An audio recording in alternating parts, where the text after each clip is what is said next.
আসলে এই জীবনে সফল হতে হলে অনেক কষ্ট করতে হবে, অনেক কাজ করতে হবে।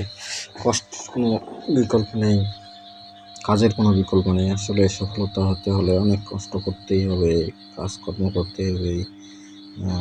আসলে জীবন চাইলেই সফল হওয়া যায় না, সব না। আসলে মানুষের সফলতা এনে দিতে পারে, নিজেকে কষ্ট করতে হবে, কষ্ট করে সফল হতে হবে। জীবনে অনেক কষ্ট করতে হবে। আসলে সফল হতে গেলে কষ্টের কোনো বিকল্প নেই।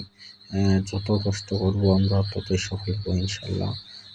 দোয়া করবেন যাতে আমরা সফলভাবে কাজ করতে পারি, একটা ভালো জায়গায় যাইতে পারি ইনশাল্লাহ। যেটুকু কাজ পারি এটুকু নিয়ে সফলতা অর্জন করে সেই তৌফিক দান করুক আল্লাহ। হাফেজ। আসসালামু আলাইকুম।